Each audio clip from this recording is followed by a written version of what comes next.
Pasamos 2 semanas examinando el Salmo 1. El tema allí, la vida dichosa. Vimos algo fundamental en estos 2 mensajes del Salmo 1. Vimos que Dios es nuestro creador. Y como consecuencia de esta realidad que Dios nos ha diseñado, y Él sabe cómo funcionamos. Él es nuestro creador. Y Él sabe cómo funcionamos como seres humanos. Él es nuestro diseñador. Y sabe lo que necesitamos. Sabe qué se requiere para que florezcamos en la vida.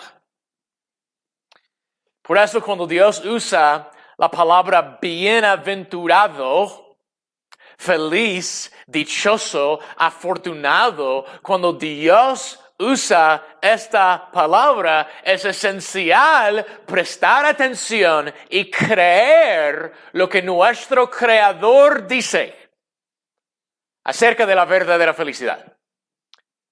Él nos ha diseñado, Él nos ha creado y Él sabe qué se requiere para tener esta vida dichosa. Tenemos que creer lo que Él dice.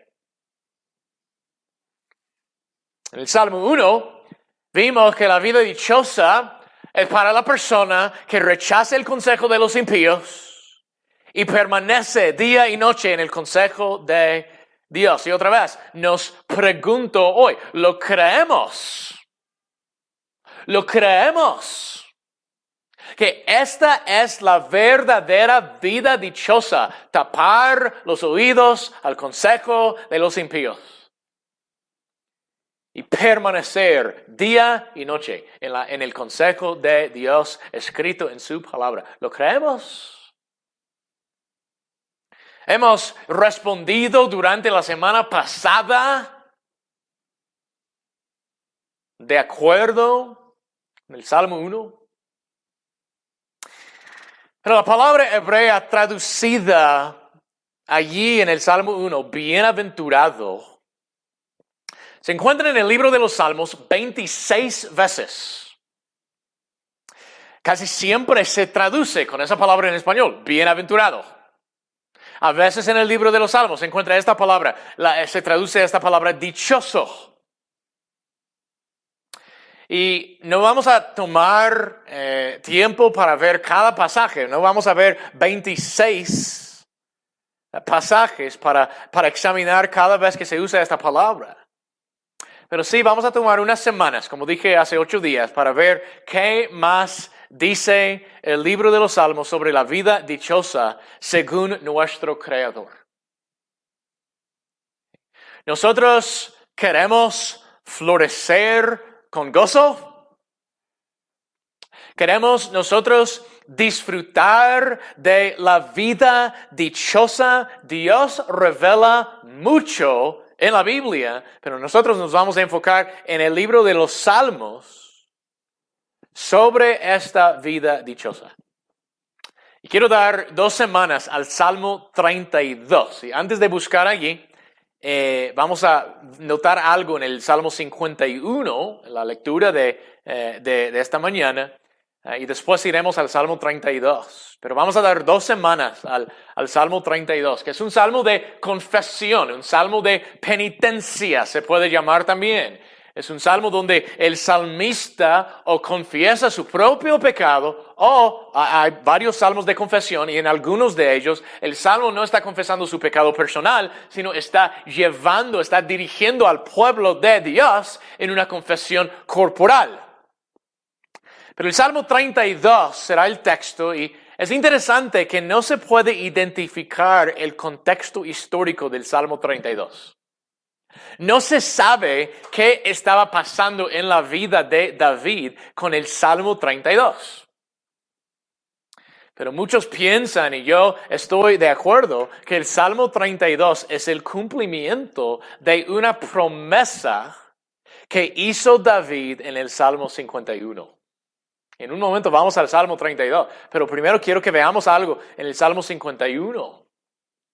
No sabemos exactamente qué estaba pasando en la vida de David en el Salmo 32, pero en el Salmo 51 sí.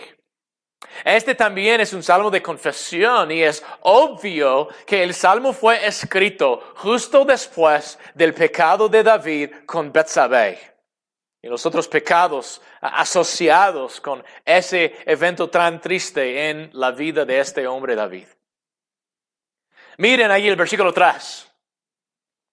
Dice allí, porque yo reconozco mis rebeliones y mi pecado está siempre delante de ti. Contra ti solo he pecado.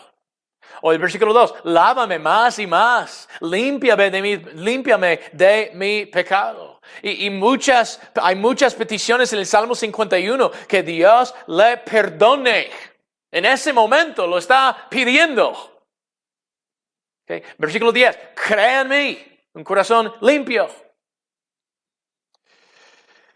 Hasta el título del Salmo, pueden ver ahí la letra, tal vez tienen en su Biblia ahí la letra chiquita, el músico principal, Salmo de David, cuando después que se llegó a Betsabé, vino a él Natán el profeta. Y tal vez conocen esa historia de 2 de Samuel, cuando el profeta llegó a David y contó una historia y allí acusó a David, regañó a David de este pecado del adulterio con Betsabé. Y es importante notar que el Salmo 51 es una confesión. Es el arrepentimiento personal de David. Pero miren el versículo 13. Miren el versículo 13. Dice en los versículos anteriores, crea en mí un corazón limpio, renueva un espíritu recto, vuélveme, versículo 12, vuélveme el gozo de tu salvación. El versículo 13. Entonces, miren esa segunda palabra, enseñaré a los transgresores tus caminos. Muy interesante. Yo creo que lo que tenemos aquí en el Salmo 51, David está confesando su pecado. David está expresando su propio arrepentimiento. Y como parte de ese arrepentimiento, como parte de esta confesión, él promete enseñar a otros sobre la confesión del pecado. Él promete enseñar a los transgresores de la gracia de Dios y el perdón de Dios. Es parte de este Salmo 51. Él promete enseñar. Y probablemente el Salmo 32 es el cumplimiento de esa promesa. Okay, miren el Salmo 32 ahora, por favor. El Salmo 32. Que el Salmo 32 probablemente es el cumplimiento de esa promesa. Porque cuando leemos este Salmo, y lo vamos a leer en un momento, él no está pidiendo perdón en este momento. Se va a notar esa diferencia. En el Salmo 51, en ese momento, está pidiendo perdón. En ese momento está pidiendo que Dios borre sus pecados. Pero el Salmo 32 no tiene ese ambiente, no tiene esa urgencia de que en ese momento David está pidiendo perdón. No, él está recordando su propia experiencia en el pasado. Miren el versículo 3. Mientras callé, se envejecieron mis huesos. Está viviendo hacia atrás. Versículo 5. Mi pecado te declaré, no encubrí mi iniquidad. Está hablando del pasado, no en ese momento, sino del pasado. Entonces yo creo que aquí en el Salmo 32, David está recordando la experiencia del Salmo 51. Y por medio de esa experiencia, él quiere exponer la grandeza del perdón de Dios y enseñar a transgresores, enseñar a otros a buscar ese perdón. Él lo había experimentado con el Salmo 51.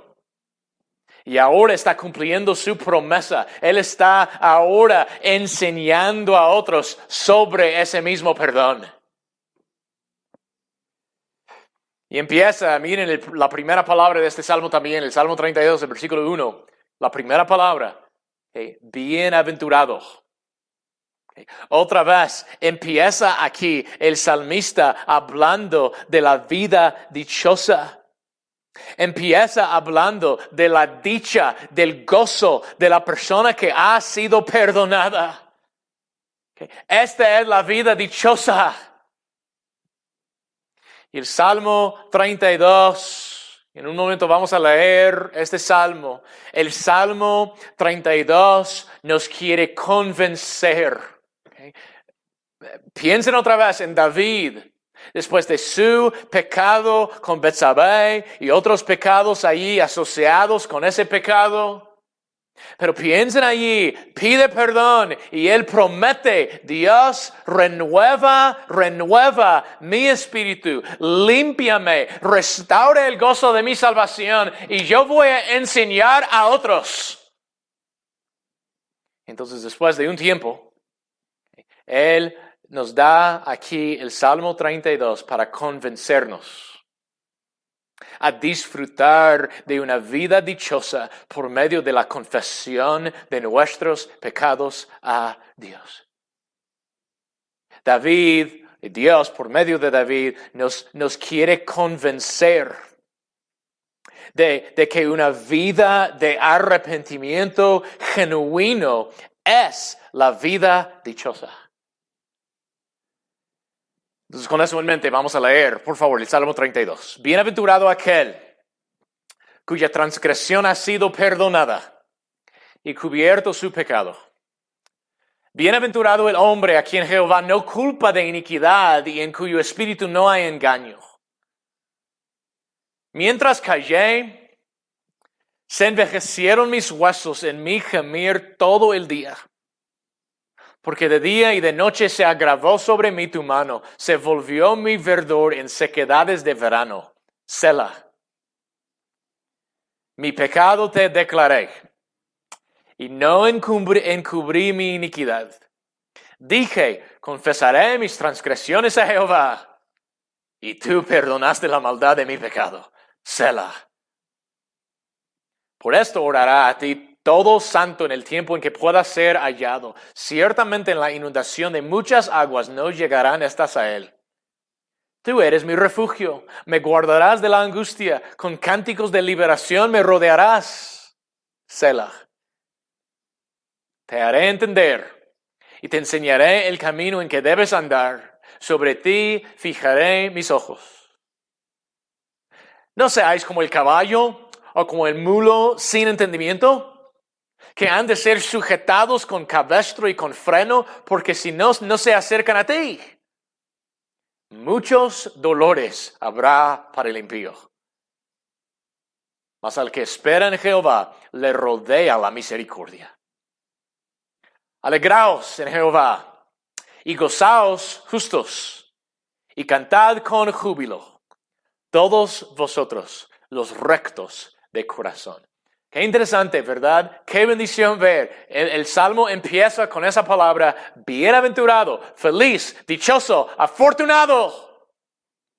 Y el Salmo concluye, alegraos y gozaos y cantad con júbilo. Este Salmo existe para convencernos a disfrutar de una vida dichosa por medio de la confesión de nuestros pecados a Dios. Nos quiere convencer de que una vida de arrepentimiento genuino es la vida dichosa. La vida dichosa no es la vida que busca el pecado y anda en el pecado. Aquí podemos ver en el Salmo 32 que la vida dichosa es la vida que anda todos los días confesando y arrepintiéndose del pecado. Esta es la verdadera felicidad. Entonces tomaremos 2 semanas para ver el tema aquí en este Salmo, la dicha del perdón. Es el título en mi Biblia de este Salmo, es un buen título. La dicha del perdón. La vida dichosa. El Salmo nos convence de la dicha del perdón en 4 maneras. Y hoy veremos la primera nada más. En la semana que entra las otras. En primer lugar, el Salmo 32 expone la grandeza del perdón y nos convence de la dicha del perdón por medio de una explicación teológica. Los versículos 1 y 2. ¿Podemos entender esto? El Salmo, y tal vez les puedo dar ahora las 4 maneras, los 4 puntos en este Salmo. Okay. El Salmo 32 nos convence de la dicha del perdón, nos anima a confesar, nos anima a buscar el arrepentimiento. Nos convence en 4 maneras. Los versículos 1 y 2, hoy, una explicación teológica. En segundo lugar, los versículos 3, 4 y 5 por una experiencia personal. Los versículos 6 al 10 por una enseñanza sabia. El versículo 11 por una exhortación directa. El Salmo 32 nos convence de la dicha del perdón, nos convence a buscar esta vida, a confesar, a buscar el arrepentimiento, a vivir en esta manera y nos convence en estas 4 maneras. Una explicación teológica, una experiencia personal, una enseñanza sabia y una exhortación directa. La dicha del perdón. Hoy veremos los versículos 1 y 2, la explicación teológica. Los versículos 1 y 2 están llenos de doctrina, de teología. Y qué interesante, ¿verdad? La primera cosa que Dios hace cuando enseña sobre la dicha del perdón es llamar nuestra atención a la doctrina. No empieza con la experiencia, no empieza con nuestras emociones, no empieza con nada de esas cosas, con ninguna de esas cosas. Empieza con la doctrina. Debemos pensar profundamente acerca de las 6 palabras teológicas en estos 2 versículos.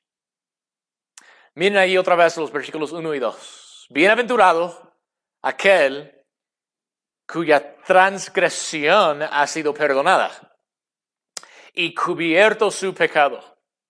Bienaventurado el hombre a quien Jehová no culpa de iniquidad y en cuyo espíritu no hay engaño.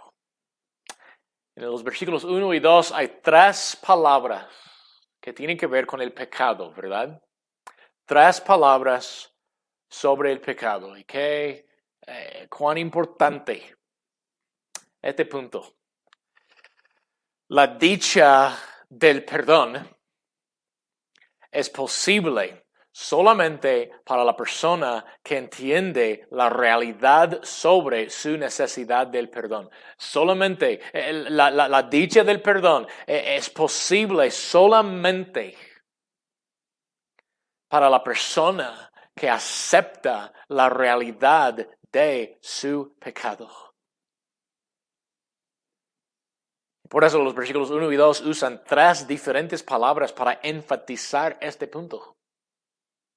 Son 3 palabras que describen nuestra condición por naturaleza y describen también cada acción, cada palabra, cada pensamiento, cada actitud, cada deseo que está en contra de la voluntad de Dios.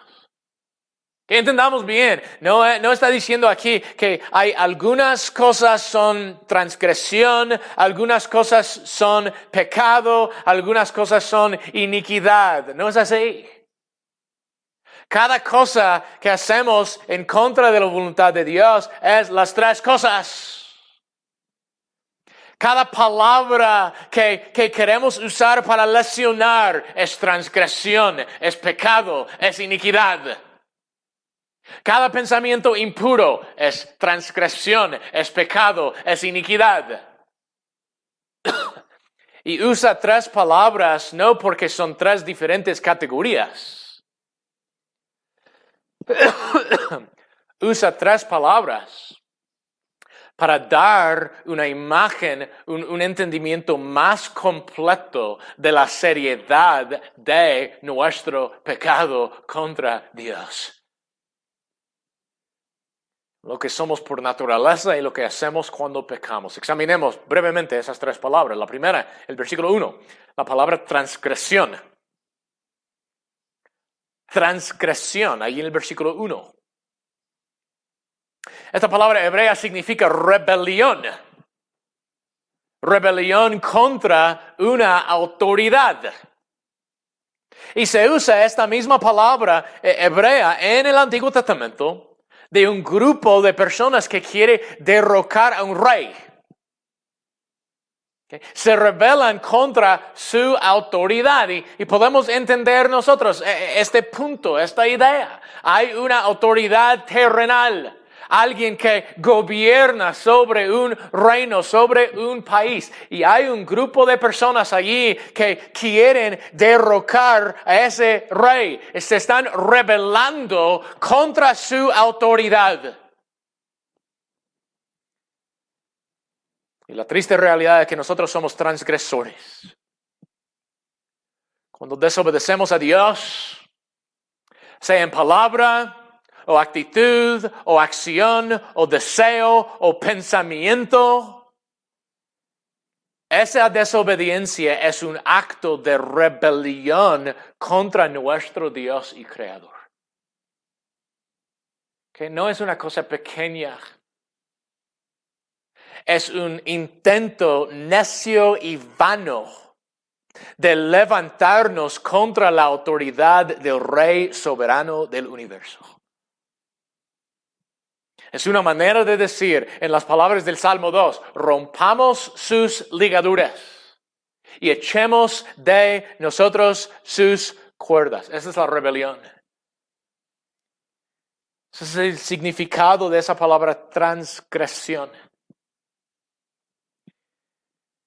Dios es el Rey sobre todo. Y hoy tenemos que sentir el peso de esta realidad que cada palabra en contra de la voluntad de Dios. Cada comentario de 2 palabras diseñado para lesionar. Cada actitud que no agrada a Dios. Cada pensamiento impuro. Cada mirada lujuriosa. Cada deseo de vanagloria. Cada pecado es rebelión contra el Rey del universo. Segunda palabra, el versículo 1, es la palabra pecado. Es una palabra que nosotros usamos, una palabra muy general. Pero en el idioma original, esta palabra hebrea, aquí traducida pecado, hace referencia a algo que no alcanza un estándar. Y se usa de algo que no llega a la meta, que no llega al blanco. Tenemos que entender que Dios establece la norma, ¿verdad? Él es el creador, Él es el soberano. Algo que llamó mucho la atención en la lectura que estamos haciendo como iglesia en Génesis, algo que realmente nunca había notado en el pasado. ¿Cuántas veces en los primeros capítulos de la Biblia Dios dice, yo voy a dar tal cosa, ¿para cuál propósito? Y me di cuenta esta semana mientras leí estos primeros capítulos de Génesis. Esta es una evidencia de la absoluta soberanía de Dios. Él puede distribuir las cosas como Él quiere. Él puede repartir las cosas como Él quiere. Él puede decir, tú puedes comer esto, pero esto no. Y después, tú puedes comer esto también. Él puede hacer esto porque Él es el creador. Pero como nuestro soberano, Él establece la norma. Él pone el requisito inflexible. Y la realidad es que nosotros no alcanzamos. nosotros no cumplimos con los requisitos que Dios pone. Y a veces, aún a propósito, no alcanzamos al estándar que Dios mismo establece. Y esto es pecado. La tercera palabra, en el versículo 2, bienaventurado el hombre a quien Jehová no culpa de iniquidad. Esta palabra iniquidad, esta palabra hebrea, se refiere a algo torcido o distorsionado. La iniquidad toma lo que Dios ha diseñado, la iniquidad toma la voluntad de Dios, el camino de Dios y lo tuerce, lo distorsiona. Se puede decir así, llama santo lo que Dios ha declarado inmundo. Llama bueno lo que Dios ha declarado malvado. Y esta palabra se ve en los pretextos que ponemos, ¿no? Nosotros podemos leer claramente lo que Dios requiere de nosotros. Podemos leer claramente la ley de Dios, lo que Él requiere. Pero nosotros empezamos a decir, pero, sí, yo hice tal cosa, pero ella hizo esto primero. Ponemos nuestros pretextos. Y así distorsionamos lo que Dios ha declarado. Son tres palabras que revelan mucho sobre nuestro pecado. Dios tiene sus requisitos, su estándar inflexible que refleja su propia santidad perfecta. Es el requisito que Él pone. Un reflejo de su propia santidad perfecta. Y Él nos llama, Él nos manda a ser santo como Él es santo. Ese es el estándar. Y nosotros no alcanzamos su estándar.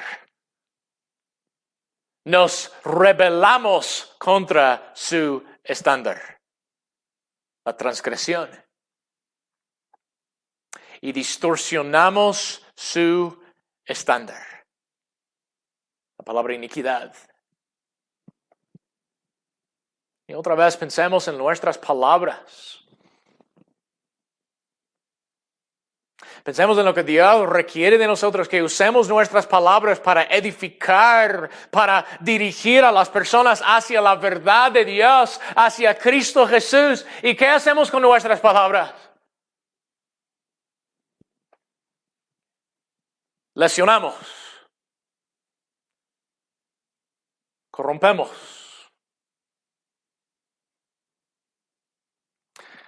Pensemos en nuestros deseos de vanagloria, de llamar la atención de las personas para que piensen bien de nosotros.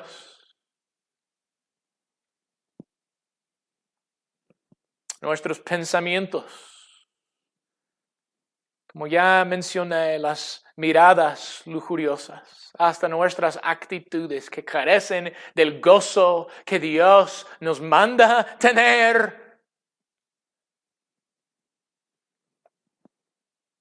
Esa es la transgresión, la rebelión contra Dios, el pecado que no alcanza su estándar y la iniquidad que distorsiona lo que Dios ha diseñado. Cuán profundo es nuestro pecado, cuán horrible nuestra maldad. Nosotros tenemos que entender que estas palabras revelan nuestra identidad por naturaleza. Así, todo lo que he dicho hoy, así soy yo por naturaleza. Cada ser humano nace un pecador, caído, depravado en su ser. Por naturaleza somos hijos de ira. La naturaleza pecaminosa se extiende a cada parte del ser humano. Nuestros pensamientos, nuestros deseos, nuestras emociones, nuestros cuerpos, cada parte de nuestro ser se ha corrompido por el pecado. Es parte de nuestra identidad. Nos rebelamos y no alcanzamos y distorsionamos. Esa es nuestra identidad como descendientes de Adán. Pero no solamente parte de nuestra identidad, esa identidad se demuestra en nuestra práctica. No somos pecadores porque pecamos. Pecamos porque somos pecadores. Y en acción, en actitud, en pensamiento, en deseo, en palabra, nosotros pecamos contra Dios. Y nuestro pecado, cada pecado contra nuestro Creador infinitamente santo, merece un castigo infinito y eterno. Porque Él tiene su estándar inflexible. Él es nuestro Creador. Y por nuestra rebeldía, por no alcanzar, por distorsionar, nosotros merecemos la ira de Dios. Hermanos en Cristo y amigos que no son cristianos que están escuchando hoy, meditemos en estas tres palabras, en los versículos 1 y 2, en la horrenda y triste y peligrosa realidad de nuestro pecado. Qué interesante, ¿verdad? Dios empieza bienaventurado, dichoso, feliz, gozoso, afortunado la persona. Y como parte de su explicación teológica, llena estos versículos de palabras que describen nuestro horrendo pecado. ¿Qué quiere decir esto? Bueno, gloria a Dios. En estos dos versículos, aunque hay tres palabras que enfatizan la profundidad de nuestro pecado, hay tres palabras que corresponden. Palabras sobre el perdón. Para el cristiano, el pecado no tiene la última palabra. Dios ha hecho algo para tratar con nuestro pecado. Él ha hecho algo para suplir esta necesidad. Gloria al nombre de Cristo Jesús. Cuando abundó el pecado, sobreabundó la gracia. Entonces miren conmigo las tres palabras sobre el perdón. Tres palabras sobre el pecado. Tres palabras sobre el perdón. Aquí en esta explicación teológica. La primera palabra ahí, perdonada. El versículo 1. Bienaventurado aquel cuya transgresión ha sido perdonada. En esta palabra aprendemos que Dios ha quitado nuestro pecado. El Salmo 103 alaba a Dios en esta manera. Cuanto está lejos el oriente del occidente, hizo alejar de nosotros nuestras rebeliones. Miqueas 7 dice que Dios echa en lo profundo del mar todos nuestros pecados. Los quita para siempre. Y debemos buscar juntos rápidamente Colosenses 2. Busquen Colosenses 2, por favor. Colosenses 2. Hay un versículo que vimos hace 4 o 5 meses.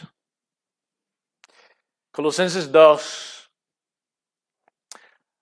¿Cómo puede Dios quitar el pecado? Versículo 13 de Colosenses 2 dice así, la última frase, perdonándoos, Colosenses 2:13, la última frase, perdonándoos todos los pecados. ¿Cómo lo hizo? Anulando el acta de los decretos que había contra nosotros, que nos era contraria, quitándola de en medio y clavándola en la cruz. Sabemos nosotros, Dios puede perdonar a los pecadores. Puede quitar su pecado. Puede eliminar su pecado para siempre. ¿Por qué? Porque su pecado fue clavado a la cruz de Jesús. Piensen en esa palabra rebelión, transgresión, que nos rebelamos en contra de la autoridad. Dios tomó cada una de nuestras rebeliones y la clavó en la cruz de Jesús. Los pecados que no alcanzamos, Dios tomó todos esos fracasos a alcanzar su estándar y los clavó a la cruz de Jesús. Iniquidad es como distorsionamos lo que Dios requiere de nosotros. Cómo llamamos nosotros bueno lo que Dios ha declarado malvado. Dios tomó cada iniquidad. La clavó a la cruz de Jesús. Y dice ahí el acta, ¿no?, de los decretos contra nosotros. Piensen otra vez en ese registro largo de nuestras ofensas. Y ese registro fue clavado a la cruz de Jesús, como si todos los pecados mencionados allí fueran suyos. Y allí en la cruz Jesús sufrió la condenación, sufrió el castigo requerido. Así Dios puede quitar los pecados de un pecador. El pecador que confía en Cristo, en su obra en la cruz, es perdonado, totalmente perdonado. Esa es la dicha del perdón. La rebelión quitada, el pecado quitado. La iniquidad quitada, borrados para siempre. Gloria a Cristo Jesús. La segunda palabra ahí es perdonados. La primera, dice el Salmo 32, el versículo 1. Bienaventurado aquel cuya transgresión ha sido perdonada, cuyo pecado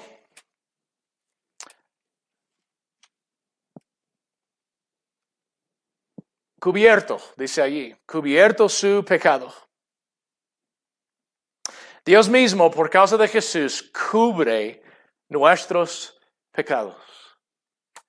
Ahora, Dios es omnisciente, ¿verdad? Entonces, Él no es totalmente correcto decir que ya no sabe de nuestros pecados. Él es omnisciente, Él no olvida de nada. Él sabe que existen nuestros pecados. Pero esta palabra es más preciosa. Porque nos ayuda a entender que Dios, aunque sabe que sí existen nuestros pecados, Él decide no fijar sus ojos en nuestro pecado. No llama nuestro pecado a su mente. Mientras leímos hoy el Salmo 51, había una frase ahí que me hizo pensar en eso. Dice allí el versículo 9, esconde tu rostro de mis pecados. Es la misma idea aquí. Él sabe que están allí, pero Él no fija sus ojos en nuestro pecado. No los llama a su mente. Dios nos acepta como sus hijos, como si no existieran estas ofensas. Están cubiertas. Es la dicha del perdón. Dios cubre nuestros pecados y no fija sus ojos en ellos. La tercera palabra en el versículo 2, bienaventurado el hombre a quien Jehová no culpa de iniquidad. No culpa, la palabra ahí. Perdonado, cubierto. Y allí Jehová no culpa de iniquidad. Esa palabra es una palabra legal del tribunal. Quiere decir que para el cristiano, el que tiene su fe solamente en Jesús, Dios no le carga con la culpa de su pecado. Delante del tribunal perfecto de Dios hay personas a quienes Dios no carga con su pecado.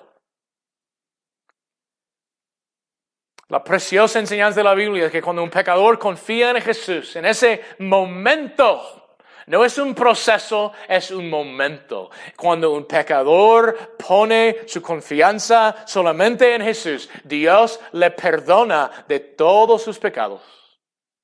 Y a la vez, en el mismo momento, imputa, la palabra teológica, cuenta a ese pecador la perfecta obediencia de Jesús. En la Biblia esta doctrina se llama la justificación. Dios declara justo, declara inocente al pecador que confía en Jesús. Delante del tribunal de Dios, delante de la ley de Dios, Dios considera a ese pecador perdonado, totalmente inocente. Porque está ahora envuelto en la perfecta inocencia de Cristo Jesús y no le culpa de iniquidad. Porque cuando ve a ese pecador, ve la hermosa obediencia perfecta, intachable de su Hijo Jesucristo.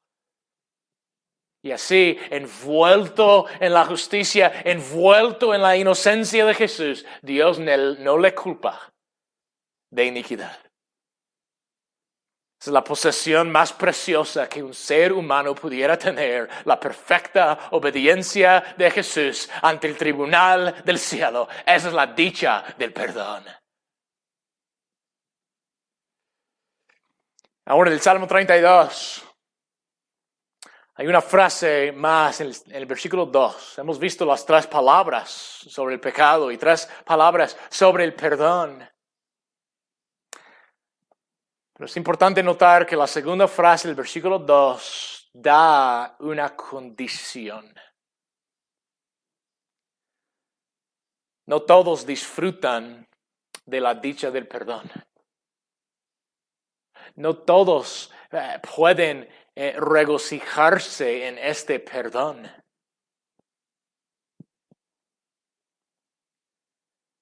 La segunda frase del versículo 2 revela que hay una condición para disfrutar de todo lo que hemos visto. Dice allí, en cuyo espíritu no hay engaño. Aquí la condición para disfrutar de la dicha del perdón. No puedes decir en tu mente, yo estoy bien.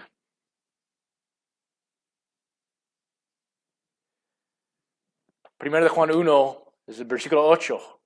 Si decimos que no tenemos pecado, nos engañamos a nosotros mismos y la verdad no está en nosotros. Si decimos que no tenemos pecado, nos engañamos a nosotros mismos y la verdad no está en nosotros. Eso es tener engaño en el espíritu, decir yo estoy bien. Si tú piensas que estás bien, no puedes disfrutar del perdón, no puedes disfrutar de esta gran bendición de tener tus pecados cubiertos de la vista de Dios. No puedes tener esta bendición de ser declarado inocente delante del tribunal de Dios. Si tú dices, yo estoy bien, esas cosas no son para ti. Hay una condición. No te puedes engañar. Tienes que aceptar esta realidad. Las 3 palabras sobre el pecado, aunque sí son muy feas y no nos dan ningún motivo de orgullo, nos humillan en gran manera. Pero tú tienes que aceptar esta realidad. Las 3 palabras sobre el pecado en los versículos 1 y 2 te describen a ti.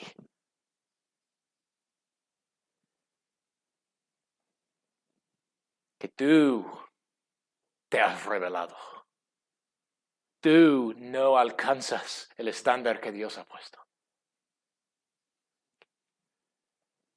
Y tú también distorsionas lo que Dios requiere de ti. Tienes que aceptar esa realidad. Si piensas que estás bien, te estás engañando a ti mismo. Hay engaño en tu espíritu. Tienes que reconocer tu pecado y tu necesidad de esta obra de Jesús. No te engañes. Esta es tu necesidad. 3 palabras sobre el pecado, 3 palabras sobre el perdón y una condición. Esa es la explicación teológica que Dios da de la dicha del perdón. Ahora, ¿cómo respondemos a esta explicación? Vamos a concluir con 3 aplicaciones hoy. 3 aplicaciones. En primer lugar, regocíjate. Regocíjate. Tiene mucho sentido la primera palabra del Salmo, ¿verdad? Si esta es tu experiencia, si tú has experimentado la gloriosa doctrina que se encuentra aquí en estos dos versículos, eres bienaventurado. Bienaventurado aquel que ha experimentado estas cosas. Esa es la felicidad, esa es la dicha. Dios ha tratado definitivamente con todo mi pecado por medio de Jesús. Y nunca tendré yo que responder o presentar defensa, porque Jesús responderá por mí. Regocíjate si esa es tu condición hoy. ¿Tú quieres una vida dichosa? ¿Tú quieres una vida gozosa, bienaventurada? Okay. No escuches, por favor, a los psicólogos que te dicen, tú no eres culpable.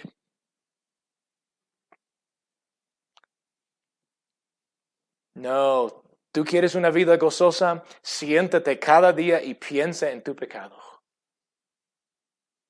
Piensa en tus ofensas, en todas las veces que te has rebelado contra la autoridad de Dios, en tu distorsión de su camino. Piensa en la acumulación de toda tu desobediencia a través de los años y la inmensidad de tu culpa delante de Dios. Piensa en el día de juicio. Piensa en el juez perfecto y justo y omnisciente. Piensa en las llamas del infierno. Piensa.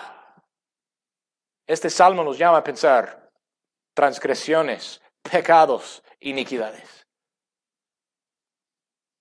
Piensa en esas cosas. Y ahora cree que Jesús ha vencido todo. Cree lo que dice la palabra de Dios, que Jesús ha vencido todo por su vida perfecta, por su muerte en la cruz, por su gloriosa resurrección. El pecado, nuestro pecado tan horrible, nuestra rebeldía contra Dios, nuestro incumplimiento de sus requisitos, nuestra distorsión de su voluntad. Este pecado horrible no es rival para la maravillosa y soberana gracia de Dios en Cristo Jesús. Jesús salió a la batalla. Jesús venció el pecado. Jesús lo ha quitado. Jesús lo ha cubierto de su vista y ya no nos culpa de ello, ni hoy ni para siempre. Y ahora, hermanos en Cristo, hoy y por los siglos de la eternidad, nos podemos comparecer delante del tribunal de Dios sin culpa, sin temor, con confianza, porque Dios nos considera tan inocentes como Jesús mismo, porque estamos en Él. Esa es la dicha del perdón. Por eso cantamos nosotros, maravillosa gracia de Cristo, rico don, que para describirla, palabras vanas son.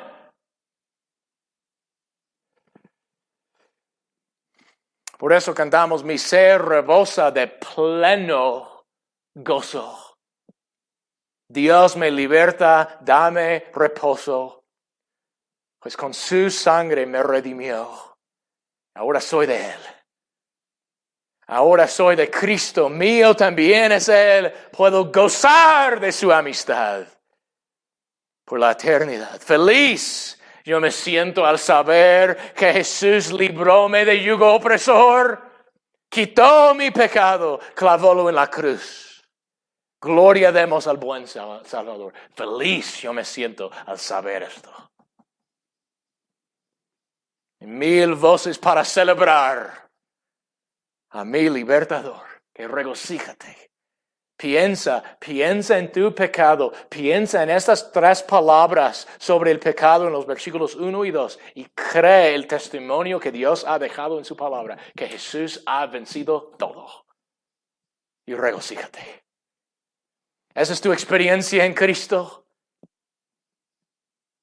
Hermanos, saltemos de alegría. Alcemos corazón y voz en alabanza gozosa a nuestro Redentor. Esa es la dicha del perdón. Que bienaventurado el que ha experimentado las cosas en los versículos 1 y 2 del Salmo 32. Aleluya. Regocíjate. En segundo lugar, acude a Cristo otra vez. Acude a Cristo otra vez. La dicha del perdón es para aquellos que están dispuestos a reconocer su pecado y acudir a Cristo. Hermanos en Cristo, sin duda, todos hemos pecado esta semana pasada. Que entendamos y aceptemos, ese pecado fue rebelión, fue fracaso, fue distorsión del estándar de Dios. ¿No quieres hoy la dicha del perdón? ¿No quieres hoy que el gozo de tu salvación sea restaurado? Que reconoce, no te engañes, reconoce tu pecado y acude a Jesús. Aunque hayas ido 10,000 veces, acude otra vez. Y tú hallarás que Jesús no se cansa de perdonar. A Él le encanta perdonar. Ese es su corazón. Y una vez más, hoy mismo, tú hallarás en Cristo el perdón, la rebelión, el pecado, la iniquidad, todo será borrado una vez más. Es la dicha del perdón. En tercer lugar, acude a Cristo por primera vez. Los cristianos necesitamos acudir a Cristo otra vez. Pero hay algunos tal vez escuchando hoy que necesitan acudir a Cristo por primera vez. Tal vez hay alguien escuchando que no es cristiano, que nunca ha respondido personalmente al Evangelio, nunca ha confiado en Jesús. Amigo, mira la dicha del perdón aquí en los versículos 1 y 2. Tú podrías hoy mismo experimentar este perdón y la dicha de este perdón. Podrías tener hoy una conciencia limpia por la primera vez en tu vida. Hoy te podrías acostar con un alma limpia y dormir en paz en Cristo Jesús. Podrías ser vestido hoy en la perfecta inocencia de Jesús delante de Dios. Pero no te engañes. Acepta tu necesidad, reconoce tu pecado delante de Dios, reconoce el castigo que mereces y acude a Jesús. Oh, amigo, Cristo se deleita en salvar, a Él le encanta perdonar a pecadores, ese es su corazón. Y si confías en Él te salvará hoy mismo. Muchos quieren olvidar el pecado o ignorar el pecado o suavizar el pecado o minimizar el pecado o negar el pecado o esperar un poco más. Pero la dicha sin igual, la dicha eterna de llevar el pecado con prisa, con urgencia a Jesús y ser salvo. Acude a Jesús. Oremos, por favor, para concluir. Queremos tomar unos momentos en silencio para responder a la palabra de Dios y después voy a orar yo en voz alta para concluir nuestro tiempo. Responde a la palabra de Dios y si hay algo en que te puedo servir, si tú tienes una necesidad espiritual, hay allí en el sitio de internet, allí en YouTube, donde se va a publicar este video después. Hay allí una manera de ponerse en contacto conmigo y sería una bendición para mí, un privilegio a servirte en el nombre de Cristo Jesús. Respondamos a la palabra de Dios, por favor, en silencio.